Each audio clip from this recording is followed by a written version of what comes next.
Morning po sa bawat isa at welcome po sa ating Sunday School ngayong umagang ito. At tayo po ay nasa pag-aaral pa rin patungkol sa banal na espiritu sa ating pag-aaral nga ng person and work of the Holy Spirit. We've considered unang-una yung person and work of the Spirit upon creation, and then the Spirit's work through Christ, and then the Spirit's work sa bawat individual na mananampalataya. At nung nakarang linggo, sinimulan naman po natin yung pag-aaral with the Holy Spirit's work within the church. And we simply put that the Spirit's work ay hindi lamang sa kanyang individual na mga hinirang, tunay na nananahan ang banal na Espiritu sa bawat isang mananampalataya, subalit hindi lamang through individual believers, kundi corporate din. Samahan niyo po ako sa 1 Corinthians 3:16. Please turn with me to 1 Corinthians 3:16. Sabi po doon, hindi ba ninyo nalalaman na kayo ay templo ng Diyos at ang Espiritu ng Diyos ay naninirahan sa inyo? So in ESV, do you not know that you are God's temple and that God's Spirit dwells in you? Gabayan po nawa tayo ng banal na Espiritu as we study His Word this morning. And dyan po sa binasa natin, itong 1 Corinthians 3:16, dinescribe po niyan yung church as a collective whole. Sabi doon, do you not know that you are the temple of God and that the Spirit of God dwells in you? And yung pronoun po na ginamit dyan is you, or na you is plural as it refers to the church sa Corinto, hindi bilang individual, but the church of Corinth as a whole. And we put that while the Spirit works within our individual bodies as temples of the Holy Spirit, the church collectively is also the temple of the Holy Spirit. And this collective work ng banal na Espiritu can be summed up to three parts. He unites, He gives gifts, and He enables us to worship. At ayun nga yung nasimulan natin noong nakarang linggo. Kaya meron tayong tatlong bahagi sa pag-aaral natin sa pagkilos ng banal na Espiritu sa kanyang iglesia. Unang-una, the Spirit's work in uniting the church. Pangalawa, the Spirit's work in gifting the church. At pangatlo, the Spirit's work in worship. At bilang pagbabalik tanaw na pag-aralan po natin nung nakarang linggo, unang bagay na ginagawa ng banal na Espiritu with regards to the church is He unites each individual to the body of Christ. Thus, we can say na ang unity is a unique and specific work of the Holy Spirit. Hindi lamang niya to ginagawang kaisa, or hindi niya lamang tayo ginagawang kaisa kay Kristo, kundi ginagawa niya din tayong isa as a body or as a church. He unites us to Christ, then He unites us as a body. At natalakay din po natin yung kaibahan ng positional unity versus practical unity. Positional unity, regardless ng ating social class, we have all been placed into one body at ito'y nagaganap during our conversion. And then second is practical unity, which means na tumutukoy naman to sa open and everyday unity that takes place among the member of local churches. So kaibahan, positional unity, it is already intact. Practical unity, it is changing, or it is still bound to grow. Kaya we also suggested yung tatlong bagay patungkol sa Holy Spirit's working sa pagpapromote ng practical unity. So una, that the Spirit unites us in Christ. By this we mean that the Holy Spirit unites us in our love and our commitment kay Kristo. At pangalawa, the Spirit unites us in truth. By this we mean because we are united to Christ, we are also united in His Word. And then pangatlo, the Spirit unites us in love. That is, love is the bound or glue that holds Christians together. So it means love for one another. So ngayon naman ay nadako po tayo sa ikalawang bahagi ng pag-aaral natin sa pagkilos ng banal na Espiritu sa kanyang iglesia or sa kanyang church. Samahan niyo po ako sa... Sige, let's... please turn your Bible to 1 Peter 4, verses 10 to 11. Sabi po doon, kung paanong ang bawat isa ay tumanggap ng kaloob, ipaglingkod ito sa isa't isa bilang mabubuting katiwala ng masaganang biyaya ng Diyos. Sino mang nagsasalita ay gawin iyon ng tulad sa nagsasalita ng mga aral ng Diyos. Sino mang naglilingkod ay tulad sa naglilingkod mula sa kalakasang binibigay ng Diyos, upang ang Diyos ay maluwalhati sa lahat ng mga bagay sa pamamagitan ni Jesucristo. Sa Kanya ang kaluwalhatian at ang kapangyarihan magpakailanman. So, makikita po natin dito sa ikalawang bahagi ng pagkilos ng banal na Espiritu is the Spirit's work in gifting. So sabi nga po, having gifts that differ according to the grace given to us, let us use them. If prophecy in proportion to our faith, if service in our serving, the one who teaches in his teaching, the one who exhorts in his exhortation, the one who contributes in generosity, the one who leads with zeal, the one who does acts of mercy with cheerfulness. So, makita natin dito yung Spirit's work of gifting. At ang banal na Espiritu ay hindi lamang isang kaloob ni Kristo sa kanyang minamahal na mga tao, kundi nagbibigay din ang banal na Espiritu ng mga kaloob sa kanyang mga tao. And we put it that the Holy Spirit is not only a gift of Christ to His beloved people, but the Spirit gives gifts to Christ's beloved people. So in this section ng ating pag-aaral, when we talk about gifting, ito po ay tumutukoy sa mga spiritual na kaloob ng banal na Espiritu. Hindi po natin i-address yung subject of spiritual gift in detail or in great detail, but we may simply look into three things about spiritual gifts. So una is the nature of gifts. Pangalawa is the giver of these gifts. And then pangatlo is the purpose of these gifts. So una about the gifting of the Spirit sa kanyang iglesia is the nature of gifts. Sabi nga sa salita, may iba't ibang uri ng mga kaloob, subalit iisang Espiritu. At may iba-ibang uri ng paglilingkod, subalit iisang Panginoon. May iba't ibang uri ng gawain, subalit iisang Diyos na gumagawa ng lahat ng mga bagay sa lahat. Subalit sa bawat isa ay ibinigay ang paghahayag ng Espiritu upang pakinabangan ng lahat. Sa isa ay ibinigay sa pamamagitan ng Espiritu ang salita ng karunungan, at sa iba'y ang salita ng kaalaman ayon sa gayon ding Espiritu, sa iba'y pananampalataya sa pamamagitan ng gayon ding Espiritu, at sa iba'y ang mga kaloob ng pagpapagaling sa pamamagitan ng isang Espiritu. Sa iba'y ang paggawa ng mga himala, sa iba'y propesiya, sa iba'y ang pagkilala sa mga Espiritu, sa iba'y ang iba't ibang wika, at sa iba'y ang pagpapaliwanag ng mga wika. Ang lahat ng ito ay pinakilos ng iisa at gayon ding Espiritu na namamahagi sa bawat isa ayon sa pasya ng Espiritu. So, kung titignan natin, ang daming sinite or minention na mga gifts doon sa passage na yon. At tingnan natin, ilang gifts ba ang itinalaga ng Panginoon sa kanyang iglesia? Kung titignan po natin, napakaraming uri ng kaloob na nabanggit sa passage na yon. Though, yung iba dito ay hindi na applicable sa ating panahon, like the gift of miracles and healing, but there are several passages in the New Testament wherein various spiritual gifts are listed. Pero itong mga nilist na to kasi 'di ba may iba-ibang klaseng kaloob or gifts na nabanggit diyan. Itong list na to are not intended to be exhaustive. Nariyan yung gift of teaching, gift of exhortation or encouragement, yung gift of giving. Subalit, gaano man ka-extensive itong listahan ng mga kaloob na ito, we don't have to limit ourselves sa mga listahan or sa listahan na to. But with all the gifts listed dito sa mga passages na to, we can actually summarize spiritual gifts into two kinds.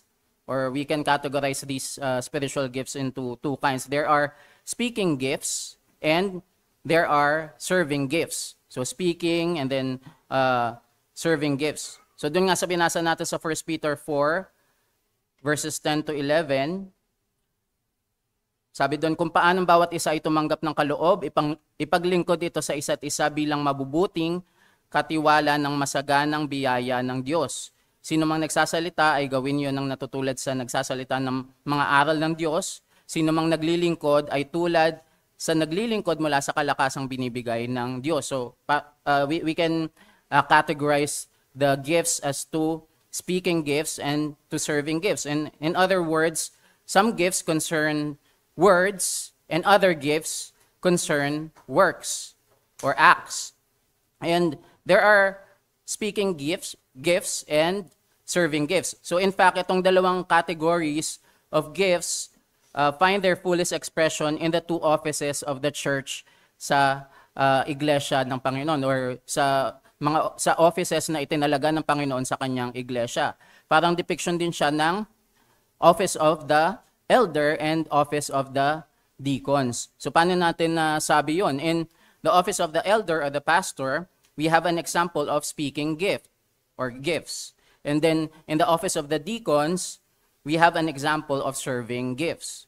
Thus, there is a sense that we can boil down sa lahat ng mga gifts na to, or na lahat ng mga gifts na to can fall into these two categories, speaking and serving. Thus, we can say or define a spiritual gift as an ability to speak or act in such a way as to edify the brethren. But again, we should be reminded that this ability comes from the Spirit. So for example, the ability to teach, to encourage, to comfort, to show mercy, to assist, to help, to sympathize, lahat ng yan are all abilities given by the Spirit. So ayun yung nature of these gifts. Ikalawang bahagi naman po is the giver of gifts.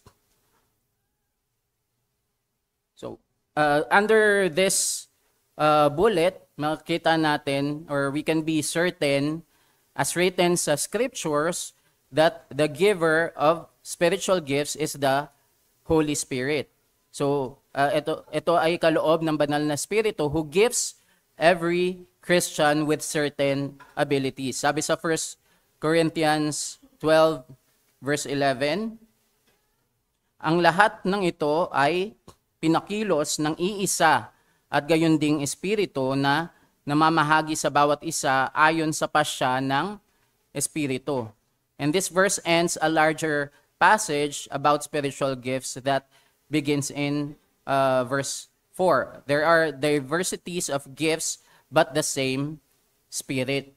So that is, though there are many different kinds of gifts, whether it falls under the speaking gifts or serving gifts, they have a common denominator. It is the same Spirit who gives these to individual members. And according to verse 11, ano sabi doon? The Spirit gives these gifts as He wills.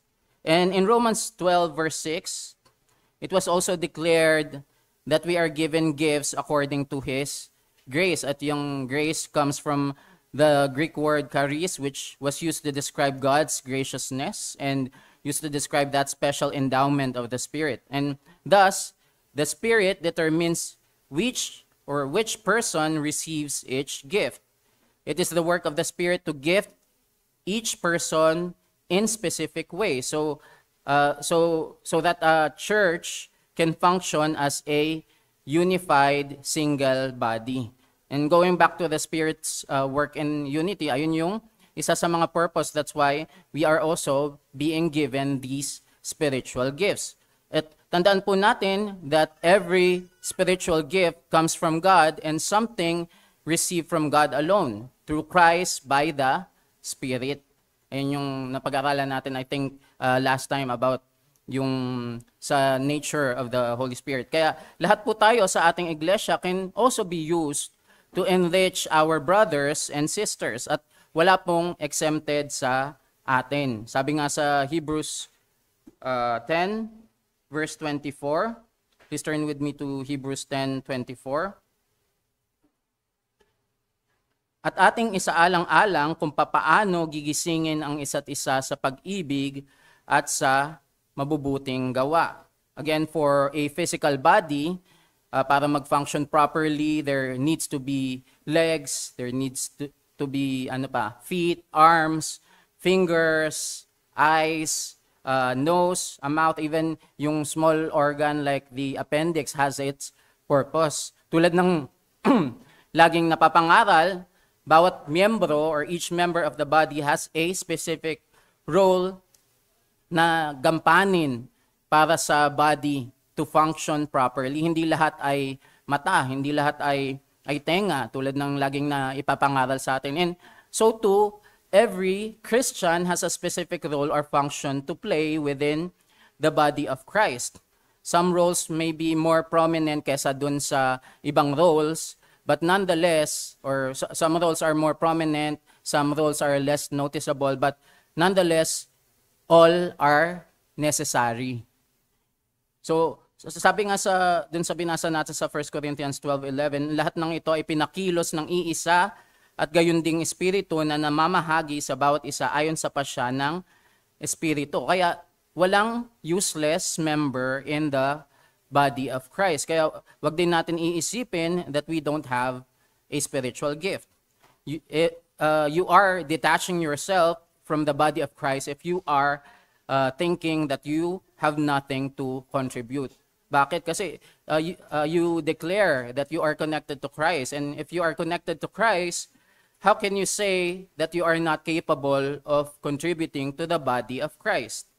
Kung ikaw ay kaisa kay Kristo, hindi natin sasabihin na wala akong may aambag sa katawan ni Kristo. And if the Holy Spirit has been given to you, then the Spirit will also work in you.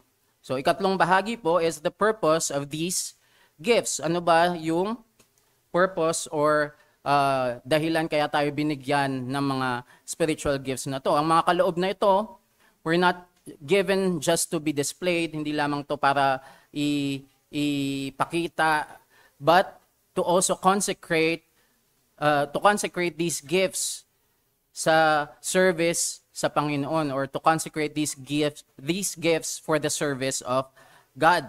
At sa paanong kapamaraanan, the purpose of spiritual gifts is the edification of the body or the edification of the church. Please turn with me to 1 Corinthians 14:12. 1 Corinthians 14:12. Sabi po doon, gayon din naman kayo, yamang kayo'y sabik sa kaloob na espiritual, pagbutihin ninyo ang paggamit sa mga iyon para sa ikatitibay ng iglesia. So, tulad nga ng nasabi natin kanina, bawat isa sa atin, we're given some gifts, but no man has all the gifts. And this should also regulate kasi yung pride sa atin, kasi our heart is deceitful. Even our pride can be disguised as humility. But we are to be guided that nothing is all sufficient and that only God is sufficient. Pero pertaining muli sa mga spiritual gifts, as we quote from Charles Spurgeon, may quote kasi siya, sabi niya, pertaining to sa spiritual gifts, sabi niya, any container of water will bless a plant, no matter how big or small the container is. So lahat daw ng container ng tubig will bless ang isang halaman, maliit man yan na container or malaki, blessing pa din daw yun sa halaman. And just to add sa illustration ni Charles Spurgeon, naalala ko lang kasi yung wife ko, mahilig siyang mag-alaga ng mga succulent, yung mga maliliit na halaman. Yung iba doon, hindi matakaw sa tubig, pero may mga halaman din naman na sobrang takaw sa tubig. I think yung mga mahilig sa gardening could relate. But what I'm trying to say is that we will also never know how a small container of water can be a blessing to a plant. And as it relates to the spiritual gifts given by the Spirit, hindi rin natin alam how that spiritual gift of yours can be a blessing sa kapatiran. Whether it falls under the gift of speaking or gift of serving, gaano man kasimple or kaliit ang tingin mo sa gift na yan, you'll never know a brother na kailangan lang pala ng simpleng encouragement, or someone who just need to know that someone has been praying for him or her. At may naalala nga din ako isang brother na sabi niya, chine-cherish niya daw yung mga yakap ng mga kapatiran. So kaya hindi niya daw nawawaglit yung mga ganong pagkakataon. Pero it does not have to be a grand form of spiritual gift. It could be a simple gesture of encouragement that could be a blessing sa isang kapatid or sa iglesia, a simple token of appreciation. And then going back, again, there's no useless member in the body of Christ. Any container of water will bless a plant no matter how big or small the container is. But nevertheless, gifts are never given for our own good, but they are given for the good of others and the edification of the church. And this fact exposes a common misconception. Marami kasing mga tao would think of the church in terms of their own selves or themselves. Like may ibang mentality that would think na paano ba ako natutulungan ng church ko? Or paano ba ako natutulungan ng church na yan? And it is a common pitfall even sa ating mga mananampalataya. But imbes of us thinking kung paano ako matutulungan ng church or natutulungan ng church, a better question would be, how has the Holy Spirit equipped me to help others? Or better yet, how can I edify the body? And this is really a very difficult lesson to learn kasi it needs selflessness. We have to get the focus off of ourselves and put it on others. Pero ito po yung work of the Holy Spirit. The Holy Spirit equips each member of the church to assist and help others in the church. At every Christian possesses his or her own unique set of gifts for the purpose of edifying and strengthening the body. And again, we have to stress the part that it talks about every Christian. So, bawat Kristiyano. So, yun, ang paalala sa atin, every Christian possesses their unique form of gifts. At sa huling bahagi, we just have some very important questions for us to contemplate upon. Unang sets of questions is, am I using my gifts to edify the body? Is what I am doing concerning others to encourage and build them up? Or how am I using itong mga gift na to sa iglesia? How am I using this gift in the church? And putting it in another way, we should see that the church ay hindi lamang spectator sport kung saan we merely come to observe or to watch or to personally be entertained. Sadly, most professing Christians in this generation think of church in those terms. Like, in what way can I or can we benefit from this church? Or in what way can this church benefit me? For example, someone might say, I don't feel na namimit ng church na to yung need ko. I feel neglected, I feel slighted, I feel ignored, and that it all points to self. Pero kailangan din natin ibalik yung mga tanong na yan. Like, how are you meeting the needs of those around you? Paano ka nag-serve or nagsaserve sa mga nasa paligid mo? How are you serving others? And thus, if it's important to use one gift or our gifts for the good of others, we should be clear about what our individual gifts are. So ito naman yung second set of questions for us naman to be guided kung ano ba yung individual gift natin bilang mananampalataya. So first question is, for us to be guided kung ano yung spiritual gift natin is, what do I enjoy doing? Kasi yung mga spiritual gifts, not the things outside of the church, of course. Kasi yung mga spiritual gifts are not opposed sa personal delight na binibigay ng banal na spirito. With the gift given by the Spirit often gives joy in exercising that gift. So when it comes to helping others, like, what activity do I enjoy the most? So ito lang yung mga practical na questions for us to be guided. Ano ba yung spiritual gift ko? And we have to stress an important point, that the Spirit doesn't equip us with gifts that we despise using. He usually gives us joy in exercising these gifts. So pangalawang question, what am I good at doing? That is, the Spirit often uses yung mga native abilities, yung mga native skills natin when giving spiritual gifts. Though it is best to distinguish between yung mga natural abilities natin and spiritual abilities kasi sometimes nag-overlap yung mga bagay na yan. For example, you have the ability to cook or bake. Although hindi naman yan spiritual, that's not an actual spiritual gift, but you can use that ability or those abilities to help others. while technically speaking, your spiritual gift is helping, your ability to cook or bake is used to bless and help others. So ayun yung isang guide, practical guide. And then third guide is, what am I successful at doing?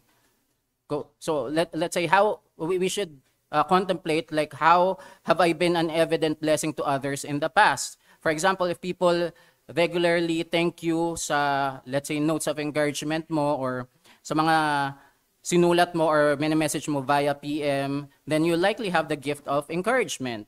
Or else, if people are obviously blessed and encouraged by the ways you help them, then you likely have the gift of helping. So itong mga gifts na to will be evident over time. And these gifts become evident as you engage yourself sa iglesia. So it is also wisdom that we should also immerse ourselves sa kapatiran. Paano mo madidiscern or madidiscover yung spiritual gift if you are detaching yourself from the church? If you are not engaging yourselves with the brethren. Although, isa sa mga biggest problems lamang with reference to spiritual gifts is that maraming Kristiyano are too focused on trying to discern their gifts. They are too busy trying to discern the gift that they already missed the point of the gift. So let's say it's been years trying to discern if you have the gift of helping, that you missed helping out. Let's say it's been years trying to discern if you have the gift of teaching kids, and ilang years na yun nasayang for you to teach 1 or 2 generations of children at church. So bilang nakategorize nga natin yung gifts kanina as either gift of words or gift of acts or serving, it is wisdom that if we have, or if we think we don't have the gift of words, then we can act or serve. It does not have to be a full-length preaching, but it could be a simple words of empathy that could also bless others in the church. Whether your spiritual gift is prominent or not, it is necessary. The lowest gift is as much as the highest gift. So simply start serving, mga kapatid, and it will become apparent what your strength and abilities are. The best way to discern your gifts is in the way of service. So bilang paglalapat, mga kapatid, the Spirit graciously gave whatever gifts we have. Remember that we don't deserve them, so we should use it for the Lord. Let us serve the Lord with humility. And again, if you're not serving, we need to figure out what needs to be done. The church is not a one-man show. It is a corporate effort. It is also a depiction of the triune Jehovah working together. The Father planned, the Son executed it, and then the Holy Spirit applied it in the hearts of the believers. And as we sum up yung mga napag-aralan natin ngayon, the nature of the gifts, it talks about the working of the Spirit for us to speak or act in such a way as to edify the brethren, as we have categorized those gifts from being gifts of speaking and serving. Then pangalawa, the giver of gifts. We can be certain, as written in the scriptures, that the giver of spiritual gifts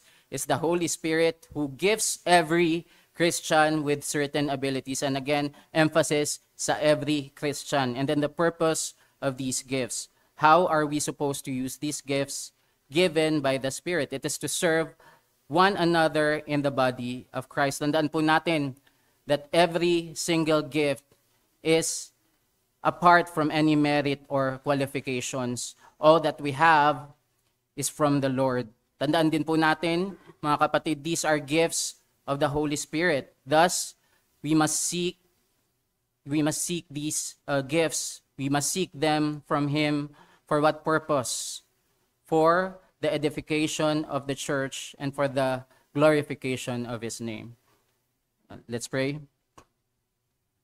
Panginoon naming dakila at makapangyarihan sa lahat, salamat po sa pagtuturo mo sa amin ngayong umagang ito. Truly, we can be certain that the giver of the spiritual gifts is the Holy Spirit. Salamat sa pagpapaalala sa amin, how you have given us gifts and how these gifts should be used for the glory of your name. Ang mga spiritual gifts na ito ay hindi lamang para sa aming sarili, but they are given for the good of others and the edification of the church. Nawa ang mga bagay na ito hindi lamang manatili sa aming isip, bagkus ay apply namin ang mga bagay na ito sa aming buhay. May also cause salvation sa aming mga mahal sa buhay, sa aming mga kaibigan na wala pa pong tunay na pagkakailala sa inyo. Maraming salamat po muli. Lahat ng ito'y dalangin namin sa ngalan ng inyong anak na si Jesus. Amen.